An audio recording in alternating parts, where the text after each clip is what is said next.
What's up, YouTube? So in this video, I'm gonna be giving my game day report for the Dolphins versus Colts game. Now, real quick before we get into it, I'm not going to be live streaming today's game. I don't know if you can hear it in my voice, but I am still really sick, and it's only gotten worse. And talking for 3 straight hours just isn't possible right now.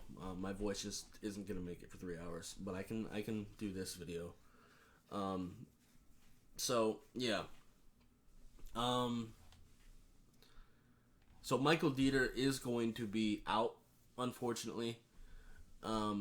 We just put him on injury reserve, which really sucks. Our offensive line has already been struggling. He hasn't been amazing, but we now have to rely on someone I'm not really familiar with as well. In Cameron Tom and Greg Mance. We didn't really get to see either of them very much in preseason. We signed Greg right after preseason, really.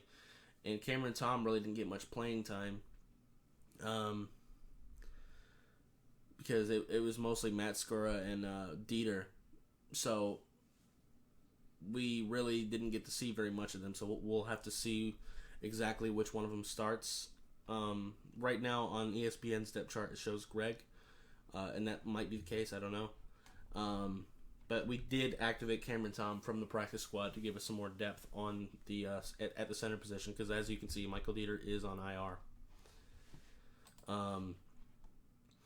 So that really sucks. It looks like Will Fuller, Baker, X, Brandon Jones, and Devontae all participated in Friday's practice.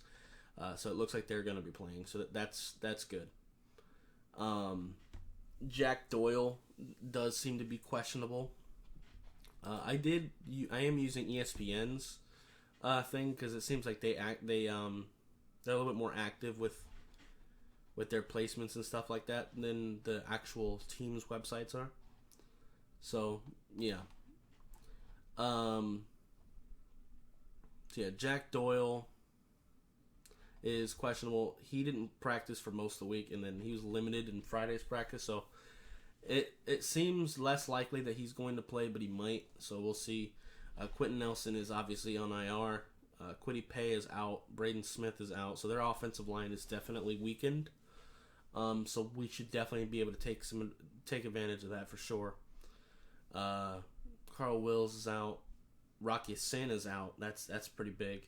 Mark is questionable. He may or may not play. Jonathan Taylor and Carson Wentz are both questionable, but I think these two are probably going to play, and Mark probably will too, just because he did have a full participation on Friday, so he probably will play. Carson is too tough to not play, and I think Jonathan, I assume he'll play. Let's look at their roster, their depth chart first. If I got a roster, does it show their injury reserve? It doesn't. Okay. Fair enough. Well, I can do this. Yeah, he was put on IR yesterday. That really sucks. Quentin Nelson's a really good player. I hate seeing that for him, but it is what it is. But yeah, if Carson doesn't play, it would be Brett Hundley. I forgot that Sam was hurt. I forgot about that. So it'd be Brett Hundley next. It wouldn't be Eason, but I assume he'll play. Now, if Jonathan Taylor doesn't play, it'd probably be Nyheim Hines that's going to play. Marlon Mack would be the better back, but it sounds like the Colts are trying to trade him. So I don't think he's going to play. And I talked about this in my film sessions this week, but I don't know if Jack Doyle is going to play. If he does, we have to keep him in check. If not, we're going to have to deal with the other two tight ends, which I'm not really too scared. Kylan Granson, if you're not familiar with him, I do have a video on him. He was in my top 10 tight ends for the 2021 or the 2021 NFL draft class. So yeah.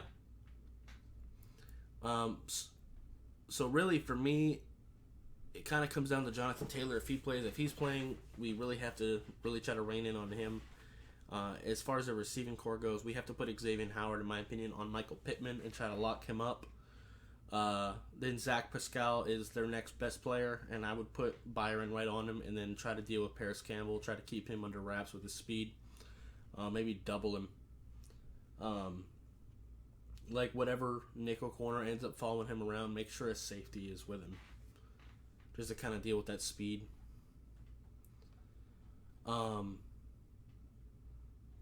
Now, like I said, Quentin Nelson is on IR, so Chris Reed is looking to start. Braden Smith is out, so it looks like Matt Pryor will be the guy to step up, but don't be shocked if Julian Davenport ends up swinging over to right tackle.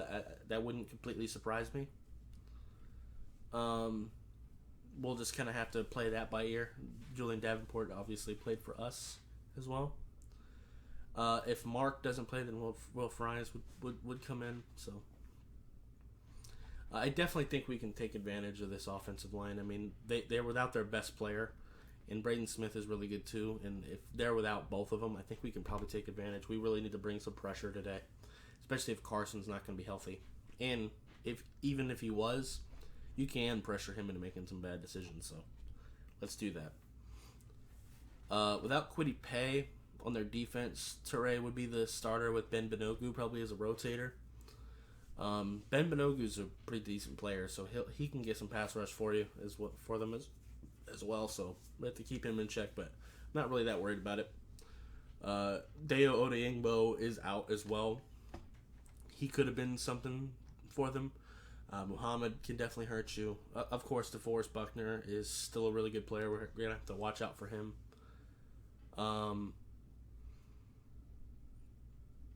Let's see. Darius Leonard, of course, he's going to be a threat. And, of course, with our offensive line, everybody's a threat. Especially with Dieter out now, too. Who knows? Maybe either Mance or Cameron Tom. I'm not sure which one is going to be starting. It looks like Mance. Maybe one of them will be a little bit better than Dieter. We'll have to see. But Rocky Sin is out as well, so it looks like Kenny Moore would be the next guy up. It's looking like. But I think he's their nickel corner as well. So I don't really know what they're going to do there.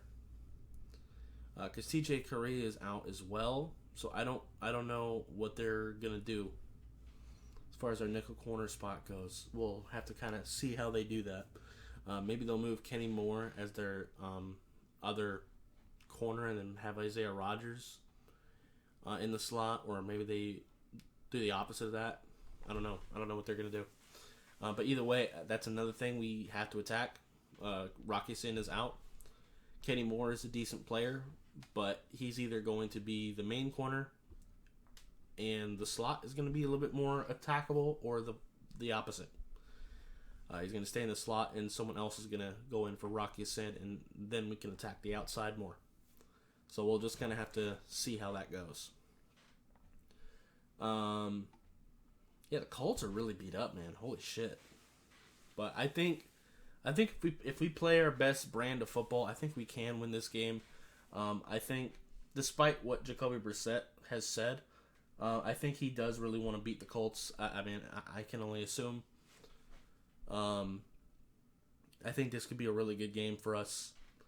I think this offense is very, very beatable, especially in the state it's in. And I think this defense, while it can definitely hurt you, it is definitely weakened. They're probably still going to get pass rush. They're probably still going to stop the run against us because, we can't run the football consistently at all against really anybody. So it is what it is there. But, yeah. Anyway, I think that's going to be it for this video. If you liked it, I appreciate hitting that like button. If you have any questions or comments, leave in the comments down below. Subscribe if you haven't already, and I'll see you next time. Bye, guys.